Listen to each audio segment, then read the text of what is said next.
At exactly 1 minute past midnight on July 6, 2018, a single line of text entered Chapter 99 of the Harmonized Tariff Schedule of the United States. That line changed everything. It imposed a 25% import tax on 278 specific products originating from the People's Republic of China: pneumatic rubber tires, lithium primary cells, spherical roller bearings. The initial package totaled $36 billion. Within months, it engulfed $200 billion in Chinese imports under crippling 25% levies. The cable news anchors called it shocking, unprecedented, a sudden eruption of conflict between two superpowers. They were wrong. What you were told was the beginning was actually the ending. The real story, the one that gutted American towns, erased 5 million jobs, and transferred the industrial heartland of the world's most powerful economy to a communist government. That story began 30 years earlier, and almost no one in Washington wanted you to know it was happening. By the end of this video, you will understand exactly how it was done, who let it happen, and why catching up may already be impossible. To understand how China dismantled American manufacturing, you first have to understand what America believed about itself. In 1990, the United States trade deficit with China stood at $10 billion. Manageable, almost forgettable. The American industrial model had survived the Great Depression, rebuilt Europe after World War II, and dominated global manufacturing for half a century. The assumption inside the halls of Washington was simple and intoxicating. America innovates, the world manufactures, and that arrangement will never fundamentally change. Corporate boardrooms at Boeing, General Motors, and Citigroup operated on a doctrine of comparative advantage. Let China make the cheap stuff. America keeps the high-value intellectual work. Everyone wins. That doctrine contained one catastrophic flaw. It assumed China was playing by the same rules. It assumed that a nation with no independent judiciary, no free press, no rule of law, and a communist party with absolute authority over its entire economy would somehow honor the treaties it signed, respect the patents it didn't own, and build a market economy that genuinely welcomed American competition. That assumption did not survive contact with reality. But here's what makes this story truly astonishing. The warning signs were not hidden, they were documented. They were published annually in official government reports, and they were systematically ignored for 3 consecutive decades. Then something shifted, or rather something that had been shifting since 1989 finally became impossible to deny. From its very first publication, the United States Trade Representative's annual Special 301 report placed China on the priority watch list every single year. The core grievance was not ambiguous. China was stealing American intellectual property on an industrial scale. In May of 1991, the United States launched a formal Section 301 investigation. The findings were damning. China offered zero product patent protection for American chemicals and pharmaceuticals. It provided no copyright protection for American creative works. Its trade secret enforcement was entirely non-existent. The United States threatened punitive tariffs. Beijing responded with sweeping promises. Grand agreements were signed. Enforcement never followed. By 1996, American trade officials documented the truth in writing. Chinese customs authorities were doing absolutely nothing to intercept pirated goods at the border. Government regulators were taking zero action against factories that produced counterfeit products openly, at scale, in plain view. And here is where the story becomes almost impossible to believe. In downtown Shanghai, state-of-the-art facilities operated in broad daylight. Employees in crisp white laboratory coats oversaw American-made machinery. That machinery molded, encoded, laminated, and painted a new pirated compact disc every 7 seconds. Every 7 seconds. These were not bootleggers in a back alley. These were government-tolerated industrial operations running American software and replicating American creative works around the clock. By the late 1990s, 99% of all computer software in use in China was stolen. 99%. Analysts placed the annual cost to the American economy from counterfeit goods, pirated software, and trade secret theft between $225 billion and $600 billion per year. The trade secret component alone cost between $180 billion and $540 billion annually. This was not theft, it was an illegal subsidy. It allowed Chinese firms to eliminate research and development costs entirely by simply absorbing American innovation and replicating it without payment. But that's not the whole story. Because as damaging as the intellectual property theft was, it represented only the opening phase of a strategy far larger in scope than Washington was willing to acknowledge. The real transformation, the one that would hollow out the American industrial heartland permanently, required a single vote in the United States Congress, and the corporations that stood to profit from it spent $58 million making sure that vote went their way. China had spent 13 years negotiating entry into the World Trade Organization. On November 15, 1999, the United States and China finalized a bilateral accession agreement.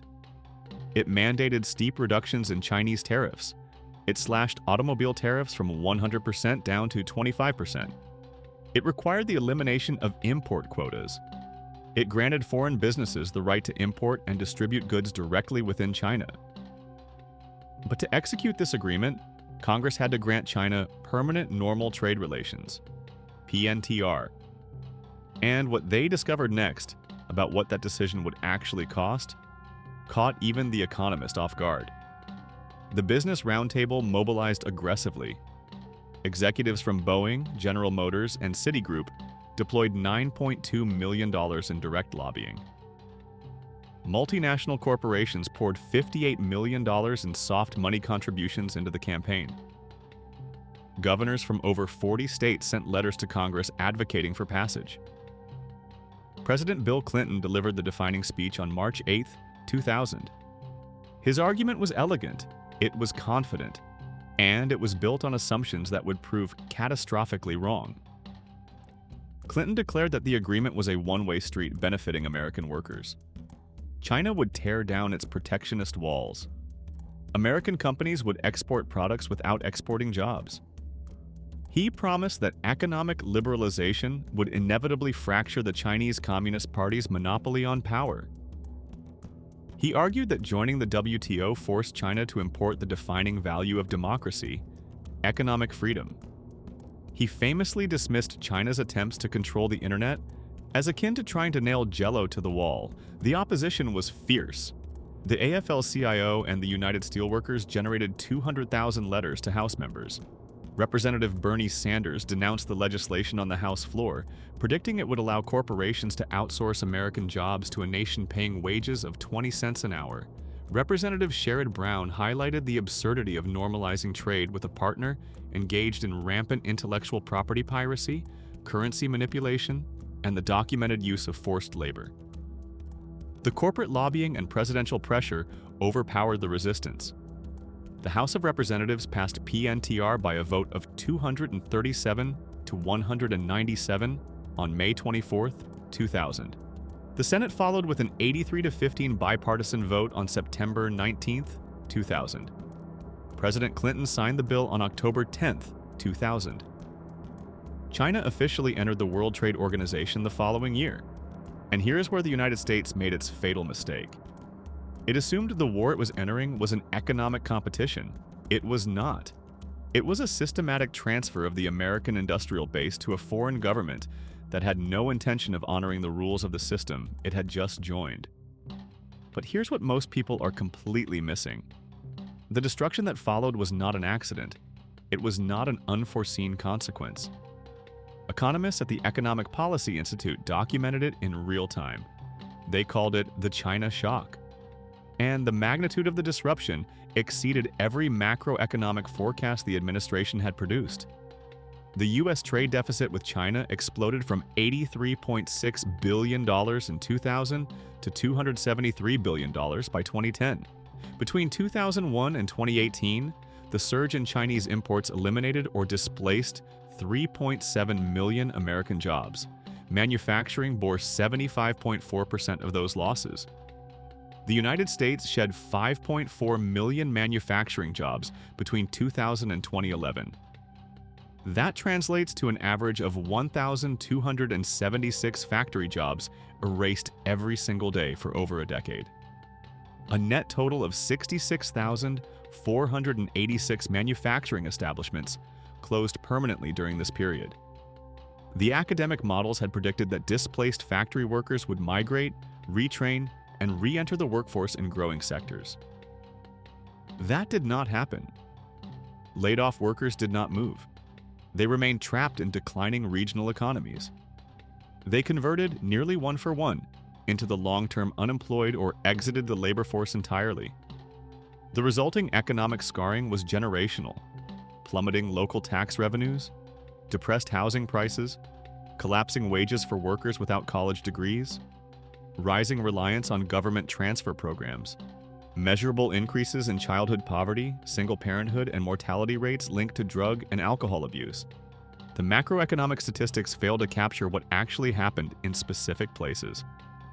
Newton, Iowa had stood for a century as the undisputed washing machine capital of the world.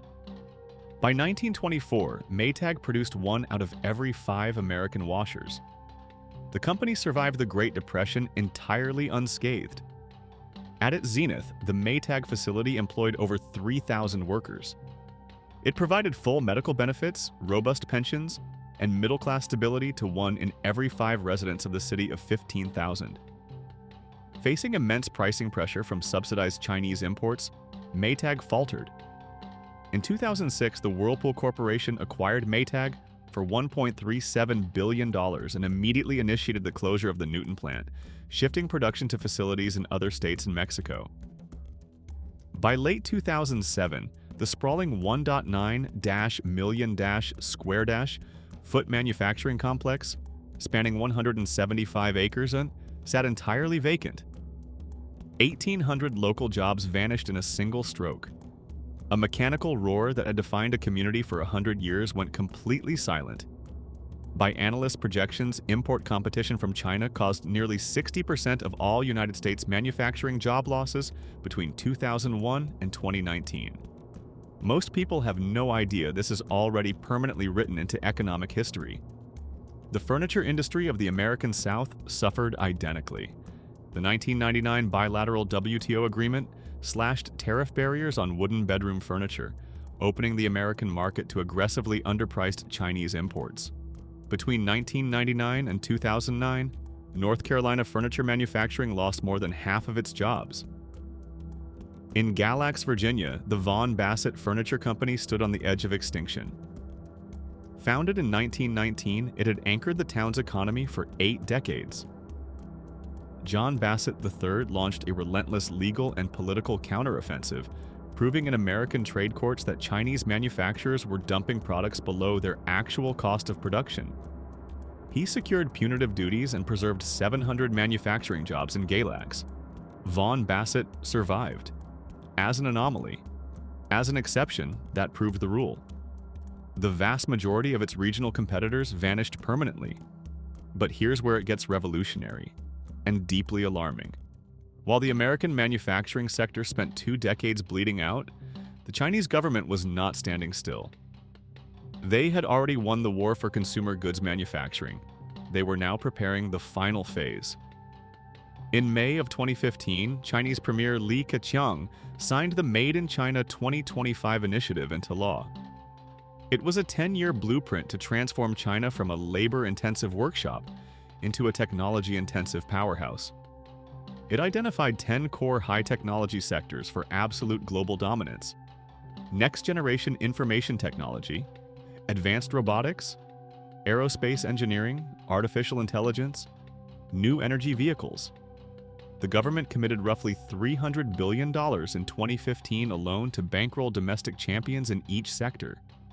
The initiative mandated that Chinese domestic content and critical materials reach 40% by 2020 and 70% by 2025. Chinese state-backed acquisition funds purchased foreign technology companies at a rate that peaked at over $45 billion in United States acquisitions in 2016 alone. State-sponsored hackers simultaneously infiltrated the networks of global technology firms, siphoning aerospace trade secrets and commercial intelligence with almost no digital trace. The Clinton-era theory that integrating China into the global trading system would produce democratic norms and free market behavior was not merely incorrect. It had been weaponized against its authors. Beijing had used the immense wealth generated by the American consumer market to fund an authoritarian state capitalist machine explicitly designed to displace American technological supremacy. The 25% tariffs enacted on July 6, 2018, were not arbitrary. They were surgical. They targeted precisely the 10 sectors identified in the Made in China 2025 blueprint. Every single product category selected, lithium batteries, ball bearings, aerospace components, mapped directly to Beijing's published roadmap for technological domination. Do you believe the United States can reverse 3 decades of industrial erosion, or has the window for recovery already closed? Drop your answer below. The responses on this question are unlike anything we've seen. The U.S. trade deficit with China expanded from $10 billion in 1990 to $419.2 billion by 2018. That number is not a trade statistic. It is the ledger of a 30-year strategic defeat. The United States tolerated rampant intellectual property theft throughout the 1990s to maintain diplomatic stability. It sacrificed its industrial heartland in the 2000s on the theoretical promise that globalized trade would democratize an authoritarian superpower. The factories in Newton and in Galax were gutted. Millions of workers faced permanent economic displacement, and the trade deficit compounded into the hundreds of billions while policymakers debated abstractions in Washington. Everyone thinks this conflict started with those tariffs in July of 2018. But by the time those tariffs finally fell, the transformation of the global economic order was already complete. The American industrial heartland did not lose a trade war. It was dismantled, methodically, over 30 years, by decisions made in corporate boardrooms and signed into law in the United States Capitol. That is the story the headlines never told you. If this opened your eyes to what is actually happening beneath the surface of the global economy, you will not want to miss what we cover next. Subscribe now so you don't fall behind. Because in the world Unfiltered Discovery covers, the people who understand these shifts first are the ones who are prepared when they arrive.